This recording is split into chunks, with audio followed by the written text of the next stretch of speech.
we did. I just remember that that's what it was called, and that we would all be naked, and the girls and boys would stand in lines, and they'd take pictures of us while we were on stage. And I remember tunnels. They were kind of like a subway tunnel, but it was a long, like a circular tunnel, and there were lamps, like the oil lamps, every so often, and it was a dark tunnel, and there were pictures of the devil on the wall.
School in Manhattan Beach, California. The scene, it is alleged, of one of the biggest and most bizarre cases of sexual abuse of children in anyone's memory. Babies or cut the heads off of cats. As far as Anton LaVey is concerned, I'm sure there's a lot of people that follow him and consider him a serious Satanist, and I have interviewed a couple that do. But from what I can read on the occult books and the other Satanists that I have interviewed, they don't consider Anton LaVey that serious. He's a showman. Judy and I heard about each other. I don't know if you heard about me or I heard about you. Right. But it was a natural relationship because we're both private investigators. I'm in Los Angeles. She's down in Long Beach. And as any good investigator would do, just to learn or hear about satanic cults isn't enough. You've got to jump into it and delve into it and develop sources and informants, which we both have done. I've been told by a woman who was born into the movement and was in it for more than 15 years, that there are several hundred satanic groups across the nation that practice human and animal sacrifice in all walks of life: doctors, lawyers, airline pilots, educators. I have been told of one superintendent of schools who's a practicing Satanist. I have been told of one superintendent of schools who's a practicing Satanist. This is the McMartin preschool where the sexual abuse allegedly took place. These pictures were taken in January 1984, just days before the school was closed. It is located in an upper middle-class suburb of Los Angeles called Manhattan Beach. What made this case so sensational, so gruesome, was the accusation that 41 youngsters over a 6-year period had not just been sexually molested, but had also been forced to participate in satanic rites and pornographic pictures. There were also charges that to keep the children quiet, animals had been mutilated before their eyes. To add to the sensationalism, the 7 people arrested were not only pillars of the community, they were also responsible for the children's welfare. 3 generations of McMartins were arrested. Grandmother Virginia, daughter Peggy McMartin Bucky, her son Raymond Bucky, his sister Peggy Ann Bucky, as well as 3 teachers. At their arraignment in April 1984, the prosecutor said the defendants were so dangerous they should be jailed without bail. 5 of them were. The parents of the children were incensed. The prosecutor said the defendants were so dangerous they should be jailed without bail. 5 of them were. The parents of the children were incensed. It wasn't until about 4 years ago that I what we call breakthrough. I began to have these memories. Then I had to start putting my life together. one of the earliest memories that I had was a brick wall, and they took these babies and they nailed them by their heads in a circle on that wall, and then they had 3 crosses. It was a brick wall, and they took these babies and they nailed them by their heads in a circle on that wall, and then they had 3 crosses. And in the middle cross, they had a man hung up there. Now, that man had tried to save my twin sister and me, and unfortunately, they captured him. And so they hung him up there, and then they hung my twin sister on one cross, and they hung me on the other side on another cross. But they had this pile of bloody baby parts in front of them. And they stood there with my older sister, and they threw those parts at us as we hung up on the wall. They follow a religious calendar, similar to the Christians have a Christian calendar, and at one of their big times is at the crucifixion of Christ. And so what they were doing is they were playing out the crucifixion of Christ. The younger the soul, the more innocent the soul, because they've had less chance to sin. So the more innocent the soul that they sacrifice, the more power in the sacrifice. The younger the soul, the more innocent the soul, because they've had less chance to sin. So the more innocent the soul that they sacrifice, the more power in the sacrifice. First of all, let me say thanks a lot. I appreciate the opportunity to be here. I don't know if you know it or not. Some of you do, some of you don't. Former head of the FBI, Los Angeles, California, retired in 1979, March. And shortly after my retirement, I was asked to investigate the Jeffrey R. McDonald case as a private investigator. He's a former Green Beret doctor who was convicted of murdering his wife and 2 children in Fort Bragg, North Carolina, February 17, 1970. The long story, I put in about 2,000 hours on the case. When the case first began, my investigation first began, I told Dr. McDonald that I would investigate the matter for him. He had just been convicted and was sentenced to 3 consecutive life sentences. I think I'm going to sneeze. I didn't make it. Okay. 3 consecutive life sentences. I told him if I found out that he was guilty, I would no longer be on the case. I would drop my investigation. Much to my surprise, from the evidence that I read, information that I developed over a period of several years, I've established beyond any question of a doubt that this man is absolutely innocent. And on October 25, 1980, I obtained a signed confession from Helena Stokely, the girl in the floppy hat, if you know the case. By the way, there was a best-selling book, Fatal Vision, and a movie out on this. And the girl in the floppy hat said that Dr. McDonald did not commit those crimes. They were committed by my Satanic cult group. And it was my initiation into the cult that night. And she gave me detailed information about the movement within the house that night, who did what. And I said to her, Helena, how do I know you're telling me the truth? And so one of the questions I asked her, the whole series of questions I asked her, and this is on audio video in some instances, the video, but always on audio. She said, I said, Lena, tell me about describe the jewelry box on the dresser in the master bedroom. And she described it right to a T. And just to make sure, I went down to Sears Roebuck and got a catalog and brought it back. And I said, Lena, pick out the jewelry box in this catalog that was on the dresser. She picked out the jewelry box. It matched. Also, she told me that she attempted to ride a rocking horse in the child's bedroom that night, but she couldn't ride it because the spring was broken. The only way she could have known that spring was broken was to have been there the night of the murders, February 17, 1970.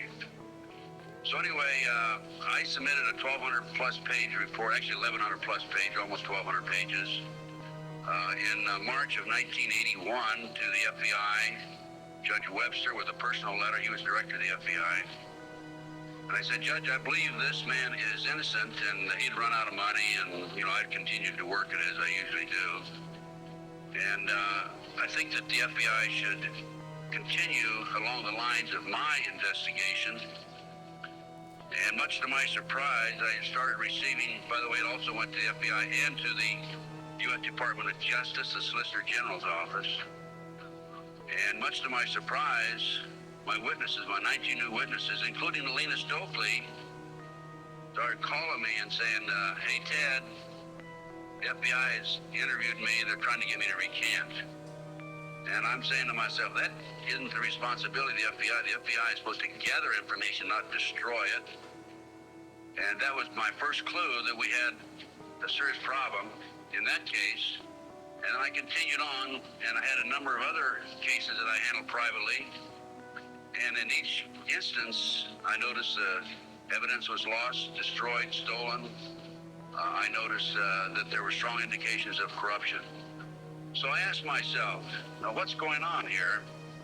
And over the years, I started gathering material until about 2 years ago. Up until about 2 years ago, I kept saying there's a loose-knit network operating in this country involving drugs, pedophilia, pornography, prostitution, corruption, etc., etc. 2 years ago, from my research, I'm convinced it's much more serious than that. It's more than a loose-knit network. Convinced it's much more serious than that. It's more than a loose-knit network.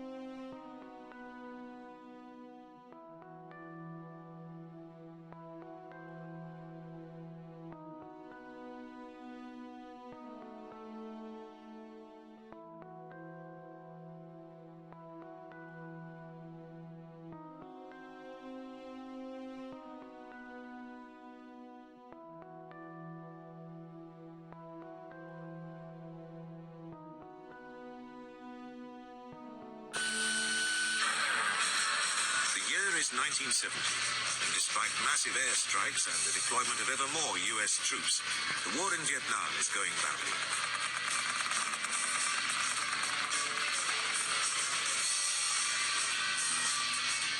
Protesters fill the streets of U.S. cities.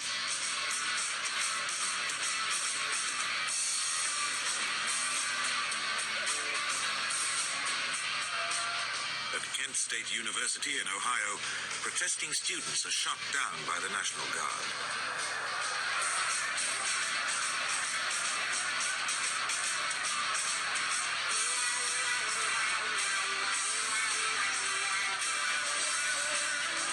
In California, following the killing of actress Sharon Tate and 3 friends, hippie cult leader Charles Manson is arrested.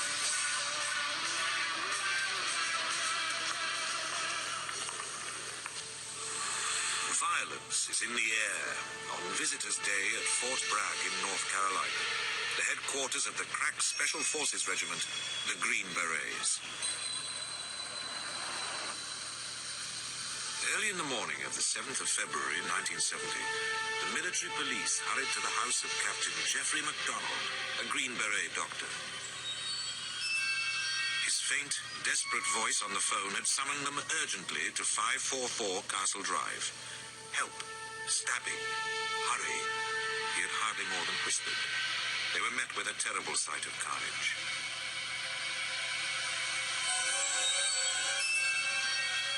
Captain McDonald lay collapsed in the main bedroom beside the body of his wife, Colette, battered and covered with blood. The word pig was daubed over her bed. In another bedroom, his 5-year-old daughter, Kimberly, was also dead, with multiple stab wounds, her skull shattered by 2 heavy blows. In a third room, 2-year-old Kristen, stabbed 20 times with a knife, 15 times with an ice pick. Of the whole family, only Jeffrey McDonald survived, with wounds to his head and chest.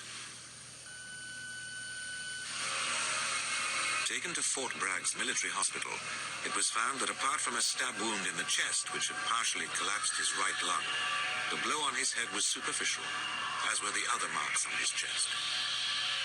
He told of waking up to find that 4 hippies had broken into the house. There were 3 men and a blonde woman in a floppy hat, holding a candle and chanting the words, "Kill the pigs." He had struggled with them in the living room, but they tied his hands, hit him on the head, and he had passed out. He awoke to find them gone, his family dead around him. The Criminal Investigation Division of the Army issued a description of the gang, imitators of the Manson family, even down to scrawling the word pig in blood on the walls. Unused to dealing with break-in murders, the CID was later accused of sending in too many men and trampling on the evidence. One of the things which surprised investigators as they arrived was the lack of signs of violence in the living room where MacDonald had been sleeping on the couch when woken and attacked. Outside the back door, they found a knife, an ice pick, and a wooden club, all wiped clean of fingerprints. Jeffrey MacDonald said that he had never seen them before. Fort Bragg is an open base, so it was difficult to set up roadblocks. No sign was found of the intruders. For Jeffrey MacDonald's mother, like everyone at the funeral, the horror was intensified by the knowledge that Colette had been pregnant when she was battered, knifed, and killed.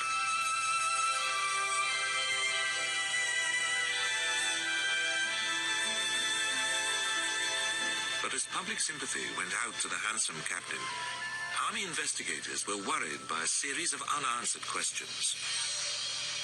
Unusually, all four members of the family had different blood groups, so the CID was able to check whose blood was where, and the story the blood told was different from his. Fibers from Captain MacDonald's pajamas provided further questions.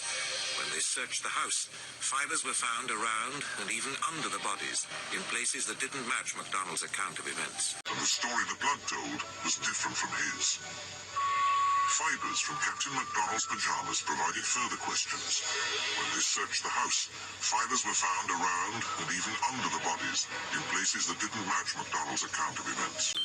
Now to a spy thriller unfolding in the heart of suburban Los Angeles. The CIA allegedly brainwashes a woman and turns her into a sex slave to the rich and famous. It does sound bizarre. Jody Baskerville is here there with this Unit 13 exclusive investigation. Bryce Taylor used to be your typical soccer mom with a successful husband, 3 kids, and a beautiful home in the San Fernando Valley. That is, until she started telling of a secret double life as a mind-controlled sex slave for the CIA. I would have sex with him and deliver whatever messages that I was programmed to deliver. Now, this one-time suburban housewife finds herself the unlikely leading lady in a real-life psychosexual spy thriller, co-starring a former Los Angeles FBI chief. Bryce Taylor is absolutely telling the truth. I would stake my name and reputation of 50 years on it. A UCLA professor of psychiatry. I'm sure she has no evidence that the CIA really is doing this. And a crusading psychologist. It's what you read about the Holocaust and what they did in the Nazi camp. If Bryce Taylor's story sounds more like a movie than reality, well, maybe that's because it's awful close to the plot of Long Kiss Goodnight. Just like Gina Davis, Bryce is knocked unconscious in a near-fatal car accident that jolts loose suppressed memories of another life as a CIA operative, seducing the rich, the famous, and the powerful from Washington to Hollywood. All of a sudden, I'm in bed with some, politician or different Hollywood actor or comedian. And even American presidents. My programmed assignment was to strip, to swim with the president, and then to have sex with him later on in the evening. Have you ever considered the possibility that you're just crazy? I absolutely thought I was crazy initially. But now, more than 10 years and countless psychotherapy sessions later, Bryce and a band of supporters are convinced she was indeed the victim of covert CIA mind control experiments. If Bryce was the only person who I had heard those stories from, then I would say, this has surely got to be crazy. The new evidence consists of a third confession to the murders. Defense attorneys have submitted this document outlining the confession of Kathy Perry, who claims she was present in the MacDonald apartment the night the family was killed. In it, the defense attorneys point out 2 new details in Perry's confession that haven't come out before, but are supported by physical evidence. Perry claims she saw Colette MacDonald tied up before she was killed. That, defense attorneys argue, is supported by an autopsy report. And Perry claims she threw one of the children into a closet. Defense attorneys say that is supported by blood and hair found in one of the closets. Federal prosecutor Brian Murtaugh says Kathy Perry's confession is just another in a series of confessions that come out in crimes like these. He asked defense attorneys to decide which confession they would present in McDonald's defense. Brian O'Neill told the court he would present them all. Well, it's hard to talk, and I really appropriately shouldn't talk about the evidence because we really shouldn't say anything beyond that. Yep. After a mid-morning recess, defense attorneys had little to say about their latest attempt at a new trial, but Jeffrey McDonald's father-in-law was more willing to talk. He's convinced of McDonald's guilt. There is nothing in any of the papers that they have filed that would lead me to believe that he even stands a chance. So, but as long as he's got money, he's going to be filing papers. Jeffrey McDonald, meanwhile, is serving time in a Texas prison for the 3 murders. He's eligible for parole in 1991. Kassab says he will fight that as well.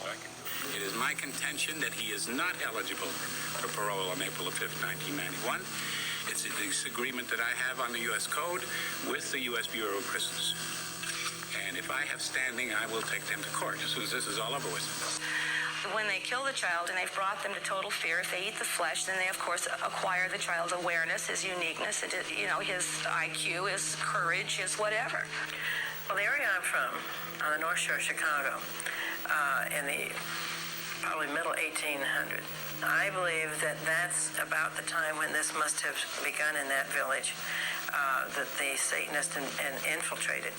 My grandfather, who was a very prominent Methodist minister in the Chicago area, I believe that he not only was the Methodist minister, but he was also into the Satanic beliefs and practices. My father was corporate executive for Chicago Stockyards for 32 years, so he had an easy access to a lot of things there at the stockyards that they could use in these kind of rituals. And we had 2 little grocery stores there with walk-in cold butcher units.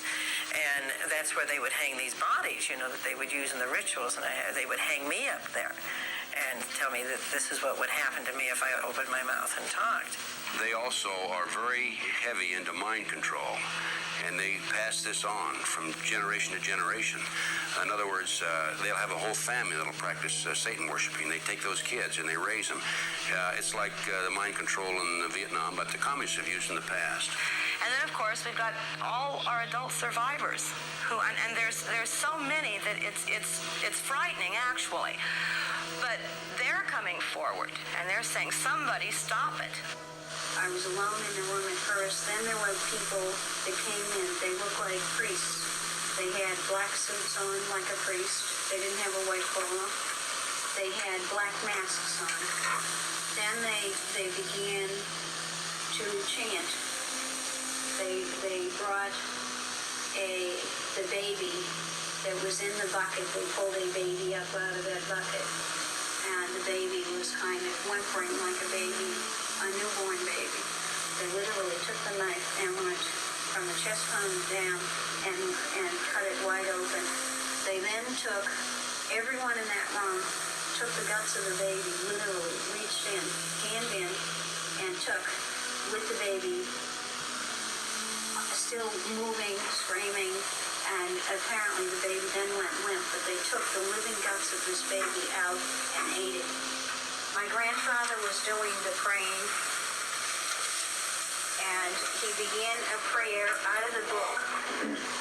As he held the baby over me, he said, "O Holy One of the world, we offer you this libation for strength and power in your name, Satan. We offer this child and girl as a living sacrifice for your power and glory, and we dedicate this Virgin of God and make her holy by fornication, molestation, incest, cannibalism, and torture." The baby was dead, the girl was dead, and I was just there, and these people were all around me, so I just assumed I was going to get the same thing. I'm convinced it's much more serious than that. It's more than a hallucinate network. It is a conspiracy. And you know how the news media comes after us, so we use the word C, conspiracy, that C word. Well, they can come after me all they like, because I guarantee you, right here and now, we do have a conspiracy, and I'm going to prove it to you here today. Now, one of the things that convinced me and really got me started in this regard. By the way, this conspiracy involves pornography, drugs, corruption, involves pedophilia, involves organized child kidnapping rings, the finders out of Washington, D.C., CIA cover, covert operation involved in the international trafficking of children, terrorism, bank accounts, and it goes on and on. By the way, I strongly urge you to go to my booth after this lecture and get my research, my book and my research on missing children. We're going to go into that a little bit in the lecture, but my missing children lecture documents that the finders, an organization in Washington, D.C., the CIA front. It's a covert operation. They're involved in the international trafficking of children. And I have a U.S. Customs report, official U.S. Customs report, in my book on the missing children. So I urge you to get it. It's only $10. Now, if you buy any of my products, any of my research, I beg of you, I don't want you to buy it unless you make a half a dozen copies and send it to your friends, okay? The name of the game with me is not copyright. I could care less about copyright. The name of the game is education, education, education. We need to know what's going on in this country today. So any of my research that you buy, please make copies and get them out to your friends. That's what it's all about. After one of my lectures, here's about 2 years ago, this is why I changed my mind from and using the word hallucinate network to conspiracy. After one of my lectures, a gentleman came up and gave me a book. He said, Ted, in fact, that lecture was specifically on the McDonald case. Ted, here's what it's all about. Take this book and read it. And this is the book, folks. It's called Pawns in the Game. Now, if you don't know this book, you don't know of it, I urge you to buy it. I've been trying to buy it, but I noticed one of the vendors out here has it. And please go get the copy of this book. Anyway, it's called Pawns in the Game, and it's by William Guy Carr. William Guy Carr had the same problem I did. He wanted to know what's going on in America and around the world. He was a Canadian, however. And as a result of his research, he wrote this book. So, we have the Illuminati. Now, the Illuminati was established in 1776 by a fellow named Adam Weishaupt. In 1773, he was commissioned by one of the Rothschilds, House of Rothschild, to put together an organization called the Illuminati. And he culminated his work in May the 1st, 1776. If you'll notice, that's a communist holiday. And we're going to have to move along pretty fast. This is actually a 4-hour lecture I'm going to give you today. We're going to do it in probably an hour and 15, 20 minutes. But some of his goals, and the goals that he was commissioned to set up, there were 25 of them. And here they are right here. Here's the beginning of it right here. And then rather than read each one of them, I'm going to summarize it, okay? Because we got a lot of work to get into. Number one issue was men are inclined to evil rather than good.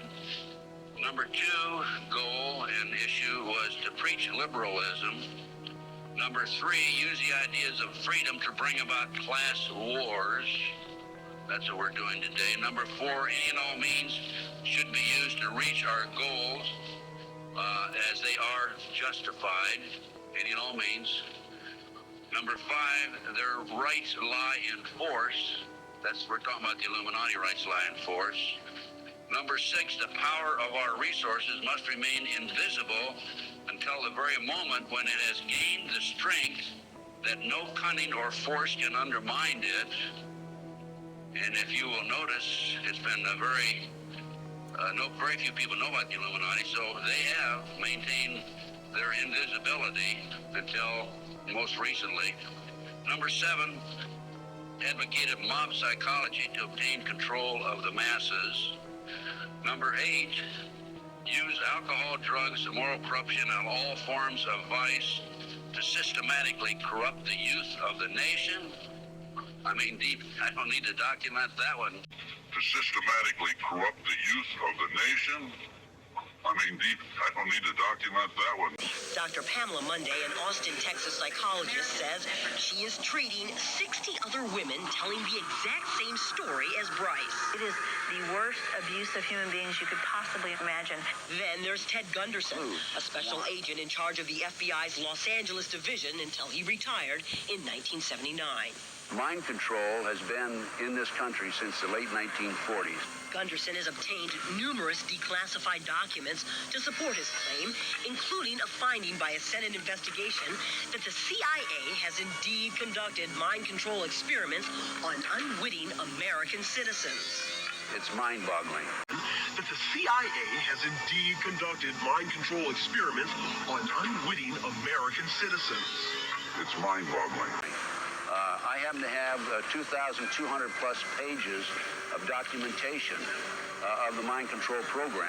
Bryce alleges that she and her entire family were among the victims of that program, conducted at military bases in major hospitals across the country, including Los Angeles. Bryce claims that the UCLA Neuropsychiatric Institute here in Los Angeles was used by CIA-controlled doctors as a chamber of horrors where both she and her father were subjected to diabolical mind control and brainwashing experiments. Drugs, hypnosis, electroshock, torture. And Bryce says it turned her into a mindless Stepford wife. A programmed sex toy who could be triggered into action by the CIA with subliminal messages. A programmed sex toy who could be triggered into action by the CIA with subliminal messages. Was a human robot who had no ability to think or question on my own. I could only follow commands. Bryce, now 49, says she was just one of thousands of mind-controlled sex slaves known to the CIA as presidential models, programmed to seduce and gather intelligence from powerful men without ever remembering a thing about it. I had no idea because I was programmed to consciously only know that I was, doing my motherly housewife duties. Shoot Bobby Raymond. Yes, it's strangely similar to another movie, The Manchurian Candidate. How could they do this without anyone noticing?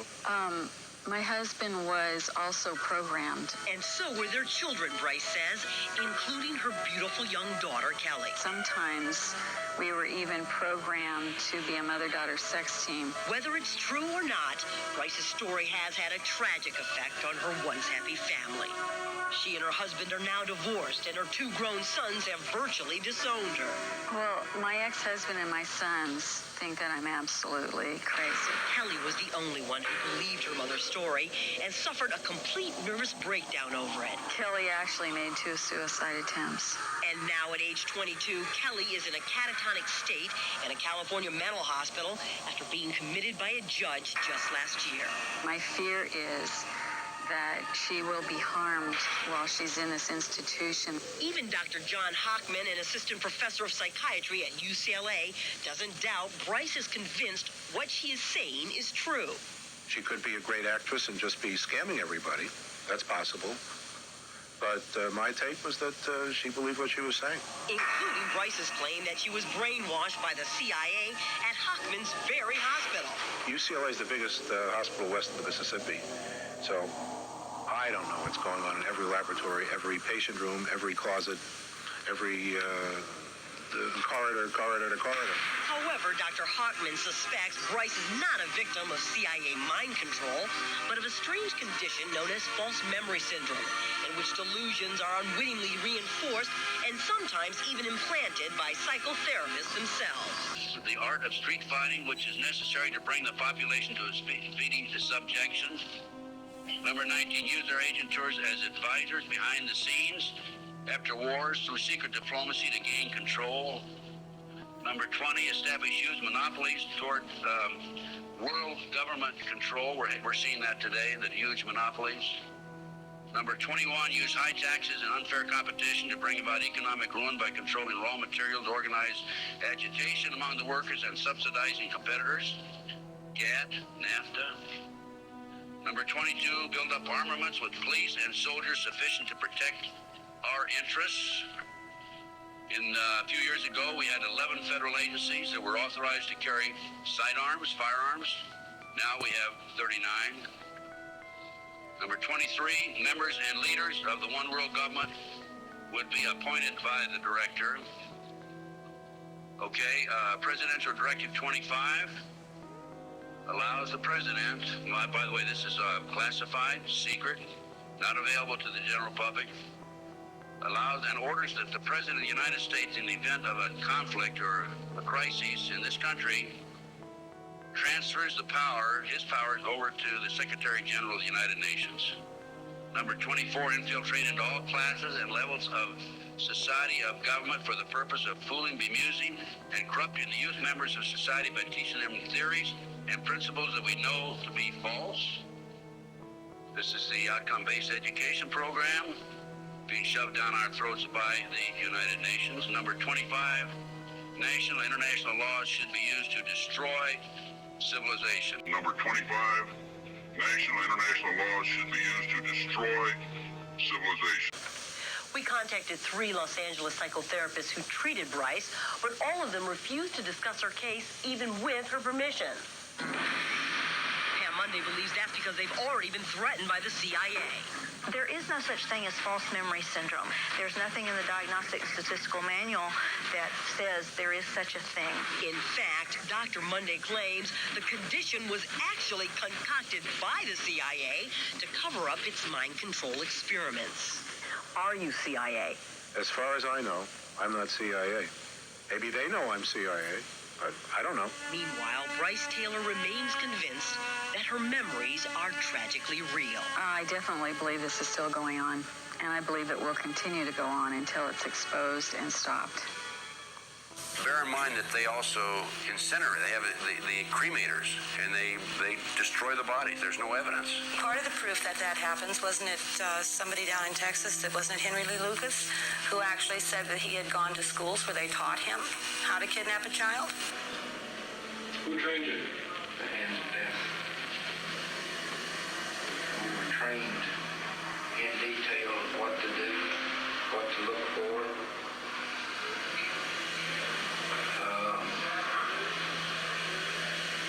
It's just like going to school. It's tight. We learn through books, through actual participation in killings. Lucas claimed that he was trained to kill as a Satanist. Unless the FBI, law enforcement in general, looks at this seriously and does something about it, it's going to continue to expand. We're going to have a pyramid effect. So often when we have tried to get protection from law enforcement, they don't believe us. I'm very careful. I'm very careful where I talk about this, and you know, I screen the people I'm around. They can do anything they want to. That means if they cared to kill you, they wouldn't think anything of it. Somebody left 13 dead red roses and 13 dead chrysanthemums on my front lawn in Westwood, California. I received 6 dead lizards and 6 dead birds in a pile on my porch. I did not wait to see if it was a threat. I left town immediately. But I did know who had left them there. So I just picked them up and drove up to where they lived and put them back on their porch. Very obvious that there is a certain degree of cover-up there. And there's an attempt to quash what little bit of news that has come out and to slant it and taint it by the various major publications in the state of Nebraska. And mainly because the prominent people are involved in this. What are we talking about here? There's a considerable overlap in the United States from the various groups, organizations, individuals, whatever you want to call it. But one of the driving forces behind this movement, the Illuminati, is the Satanic cult movement in this country today. Now, when Alina gave me that side statement, I said, what in the world is this all about? I don't know anything about Satanism. I'd heard the word, and that's about it. From the Bible, of course. So I began my little journey forward. And one of the matters that I developed information about was an individual I learned about with Aleister Crowley. He likes to have his name pronounced Crowley to rhyme with holy.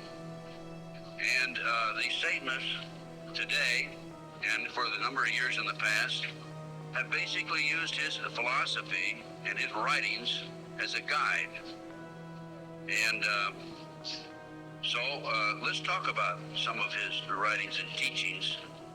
And here we have Of the Bloody Sacrifice.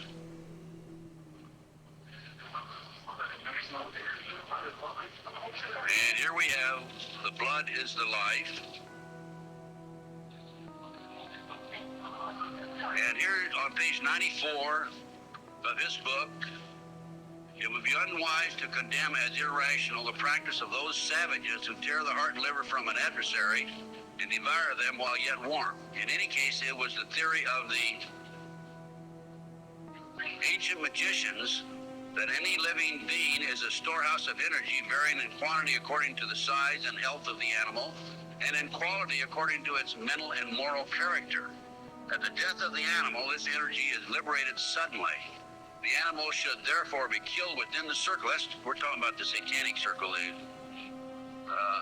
or the triangle, as the base may be, so that its energy cannot escape. An animal should be selected whose nature accords that with that of the ceremony. Thus, by sacrificing a female lamb, one would not obtain any appreciative quantity of the fierce energy useful to a magician who was invoking Mars. In such a case, a ram would be more suitable, and this ram should be virgin. The whole potential of its original total energy should not have been diminished in any ways. And now listen to this sentence, folks, closely. For the highest spiritual working, one must accordingly choose that victim which contains the greatest and purest force. A male child of perfect innocence and high intelligence is the most satisfactory and suitable system. We're talking about human sacrifices. There are, in my estimation, over 3 million practicing Satanists in America today. Now, how did I come up with those figures? I have informants. I have an informant in South Central LA, population of 200,000, told me there are 3,000 practicing Satanists in that area. That's where the famous, well-known case, McMartin case on the preschool took place. I have an informant in Lincoln, Nebraska, told me 3,000 practicing Satanists. Lincoln, Nebraska, town of 200,000, South Bay area. Manhattan Beach area, about 200,000. Parents around the country are very upset about the allegations of sexual abuse, some of them actually proven as fact in some of our daycare centers. In fact, in Massachusetts alone, currently the Office for Children have started investigations in no less than 33 daycare centers since September. Startling. Last night, ABC's 2020 aired a report that for the first time showed children speaking about this, speaking to the issue on camera. And the questions are many. One is, if these children knew and were in fact involved in sexual acts and sexual abuse for this length of time, why was it kept a secret for so long? ABC's Tom Gerald joins us right now to take your phone calls. And Tom, let me tell the audience that the reason we're opening the phones is to find out what opinions may be on using children on camera to talk about this issue. Thank you for flying up this morning. Certainly. How did you come upon this story? This is alleged that the McMartin School, that many of their teachers were involved in sexual abuse, right? This, of course, is where it all began as far as the allegations against nursery schools, and this probably remains the biggest case. 200 cases against 7 former teachers. And it, of course, was in the media before, and we went out and did one story there last summer. We got to know the parents, and we talked to them for many hours at night, and these are people in anguish. 13 now. What's the Naked Lady Gang? I don't really remember what we did. I just remember that that's what it was called, and that we would all be naked, and the girls and boys would stand in lines, and they'd take pictures of us while we were on stage. And I remember tunnels. They were kind of like a subway tunnel, but it was a long, like a circular tunnel, and there were lamps, like the oil lamps, every so often, and it was a dark tunnel, and there were pictures of the devil on the wall. And the tunnel went right on across, all the way over to this wall. Kids talked about passageways under the school and rooms under the school. Jackie McGauley says her daughter was also abused at McMartin and also mentioned tunnels. The tunnel went in like this. 10 years later, she and a private investigator are still digging for proof. We were probing all over the school trying to find really. In 1985, the district attorney looked for tunnels at the site but found no sign of them. Now, why do you think that you were able to find something that the prosecutors couldn't find? The tunnels were actually under the school building. The prosecutors came in about 2 or 3 days and lifted tile, and they didn't see any indication that there was any break in the floor, and that's all they did. This was the wall, the west wall. After the acquittals, Ted Gunderson helped Jackie McGauley The backhoe went straight down about... lead an excavation at the McMartin site. They say the dig revealed that tunnels once existed under the school. It was about almost a 50-foot tunnel. When you found these tunnels, they weren't actual tunnels. They weren't intact at the time. They've been filled. How were they filled? We never could figure out how they were filled, but I know it was done very professionally. There's artificial fill here. It's foreign to the other soil that's in the native soil that's in this area. The theory, we talked about human sacrifice, okay? There it is, right in their book. I mean, I didn't invent that. That's there. Another aspect of their religion, if you want to call it religion. By the way, the federal government does recognize the Satanic movement as a religion. Yet in Linda's case, the word Satanism was brought up by her husband's defense attorney. They sealed the records, have not made it available, and when she writes to her children and says, believe in God, she gets a letter back from these people saying, you can't mention God in your letter to your children. That's just an example, okay? Okay, we're talking here about the 666, that's the beast, that's Aleister Crowley himself. Moreover, the 666 advises that all children shall be accustomed from infancy to witness every type of sexual act, as also the process of birth, lest falsehood fog and mystery stupefy their minds, whose error else might thwart and misdirect the growth of their subconscious system of self-symbolism. What we're talking about there is children from birth being exposed to sex. But there is children from birth being exposed to sex. Children from birth being exposed to sex. These people, the Satanic movement in the world, has set up preschools throughout the world for the purpose of getting their hands on our children. The parents drop them off at 9 in the morning, come back and pick them up at 4, 3, 4, 5 at night. In the meantime, in many of these preschools, the children are exposed to sex from the time of birth. In Linda Wiegand's case, it's exactly what happened. These children have been exposed to sex from the time that her ex-husband got his hands on those babies right up to the present time. And I have a page missing, and I'll have to dig that one up some. I don't know what happened to that page. Maybe the Satanist got it. It may therefore be considered improper as a general rule for your sexual gratification to destroy, deform, or displease any other star. Mutual consent to the act is a condition thereof. It must, of course, be understood that such consent, and we're talking about sex now, is not always explicit. There are cases where seduction or rape may be emancipation or initiation to another. Such acts can only be judged by the result. What they're saying is, it's all right to rape somebody. I mean, if they don't consent, it's all right to rape them because it's for the cause. It's all right to rape somebody. I mean, if they don't consent, it's all right to rape them because it's for the cause. Just kept the bail very high on the 6 women and 1 man who were indicted yesterday for allegedly molesting children at a Manhattan Beach preschool. The 7 individuals, all of them at one time on the staff of the McMartin preschool, were in court today and in police custody. Since not all of them have attorneys yet, they didn't enter pleas today. But as Wayne Satz reports, the defendants will have a difficult time making bail. Wayne? That may be so, Jerry. The judge kept the bail high, partly on the grounds that these former teachers could be dangerous to children if released. They have been indicted, after all, on the belief that they sexually assaulted and terrorized more than 100 children in their care.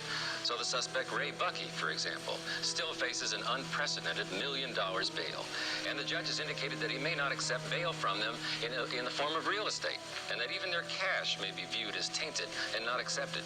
So 7 people who were once respected in their community and have virtually no prior records are now in jail indefinitely, viewed by authorities as child molesters. In her wheelchair, with teddy bear pins on her blouse and Snoopy earrings on her ears, Virginia McMartin, the owner of the preschool in which kids were allegedly scared into silence about sexual assaults by being forced to watch animals being mutilated. Virginia Virginia McMartin, indicted for child molesting, is in police custody on $50,000 bail. Her grandson, Ray Bucky, once a teacher at the school, held on $1 million bail. His mother, Peggy Bucky, once the director of the preschool, held on $350,000 bail. Her daughter, Peggy Ann, $50,000. Teacher Betty Rader, $250,000. Teacher Mary Ann Jackson, $100,000. Bab Spidler, $125,000. Those high bails had been set when the 7 were indicted. Defense lawyers tried in vain to reduce them, stressing the clean records of their clients, their long-time residency in the town, the fact that none has tried to leave town. But the district attorney argued that, for example, Ray Bucky had allegedly been attacking kids even during this period that he's been a suspect, and that the public safety requires high bail on him and the rest. Judge Ronald George agreed.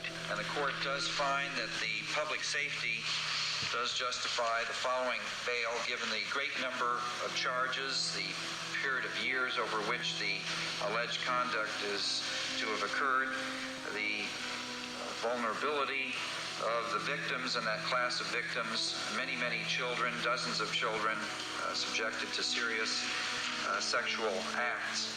And the judge indicated he probably would not let the defendants put up real estate to bail out, and that he might even reject their cash on the grounds that it is money that these teachers earned while they were committing criminal acts. All of these questions and the pleas by the teachers are put off until April 6. Still, the spokesperson for some of the affected parents said they remain worried that the suspected teachers will be able to make bail and get out. Last night, parents sat with their children and watched these people be taken into custody. And they said to their children, see, they're in jail. The psychological trauma that will result from having these people back out on the street, people who threaten the children's lives, is immense, as I'm sure you can imagine. Meanwhile, the district attorney said his investigation is continuing full bore with the grand jury, and that 100 more kids are waiting in the wings to be interviewed. I asked him about the defense argument that those interviews were planting stories in the children's heads. Well, that's the standard defense in any type of child molestation case. And we see that in every single case, and I've seen that in cases that I tried when I was a trial deputy in this office. That's the standard defense, that the child has conjured this up, and for one reason or another. But based on the evidence that we have in this case, I am very confident that defense will not stand up. Meanwhile, the special therapist whose interviews have supplied the DA with the witnesses that he has so much confidence in was part of a news conference. Key McFarland wanted to say this to those who might believe that they were molested by the people who are now in custody. You're afraid. If you want to get it out of you, you can help yourself and you can help other children. If you're afraid to tell your parents, you can call us. We will help you tell it, and we'll help you tell your parents. Our number at the Children's Institute is 385-5104. The place where she works, Children's Institute International, has been helping out the DA on an emergency basis. But the outfit is a private organization. And where does it get its money? Primarily to private contributions from the community. And where does it get its money? Primarily to private contributions from the community. In April 1985, authorities went to the McMartin case and looked for tunnels under the school. The children had said that they were taken into tunnels under the school. There was a chamber down there. They were sexually molested. That involved ceremonies, adults with robes, candles, chanting. Adults had no clothes on under their robes. And they were taken up into a tunnel and a triplex, a bathroom trapdoor of the triplex next door. They were taken out in automobiles. We're talking about 2, 3, 4-year-old children, folks. Yes, and prostituted in the community. The authorities received this complaint in 1983. They began their investigation. The authorities finally in 85, went out and decided to look for the tunnels because they said the children were hallucinating. The children also said that they were taken by air up into a mountainous area where they were exposed to satanic ceremonies based on what they described, and brought back in time for the parent to pick up the kids.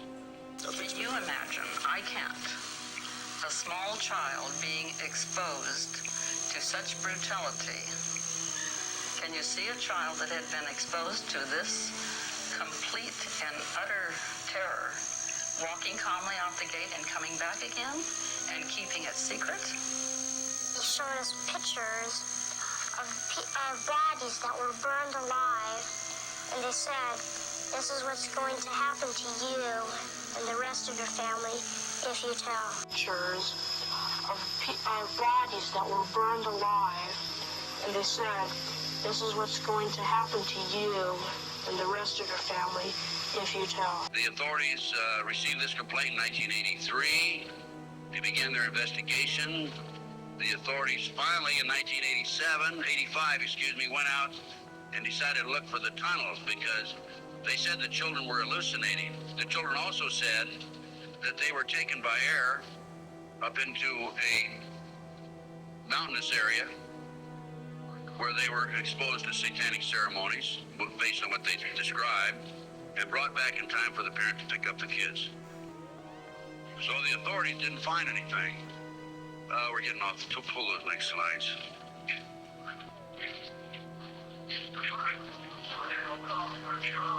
Well, I'll tell you what. In the spring of 1993, I heard that the property of the McMartin School had been sold from the McMartin family to the defense attorney, actually given to him. He didn't make enough off the county. His bill was only $3 million.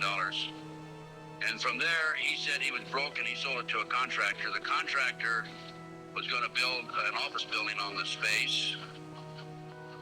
And I heard that the contractor had this property. And so I went out and contacted him. And I said, dear sir, I would like to have access to that property. He said, I'll give you 2 weeks. I signed a contract, assumed liability, and along with some of the parents, we hired an archaeologist from UCLA, Dr. Gary Stickle, knowing full well that I'm not qualified to say there's tunnels under there even if I found them. And we began our dig. At the end of 2 weeks, I had to stall, because Dr. Stickle was not quite ready to admit there were tunnels. It took us 34 days. At noon, the 34th day, with the bulldozers, with their motors running, ready to knock the building down. He was going to knock the building down and then build this office building. Dr. Stickle said, you know, I can say without any question right now, there have been tunnels under the school. They were filled in.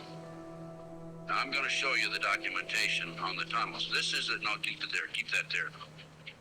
This is what we found. This is a preliminary report. I have a 186-page scientific report available to you out here if you're interested, by the way.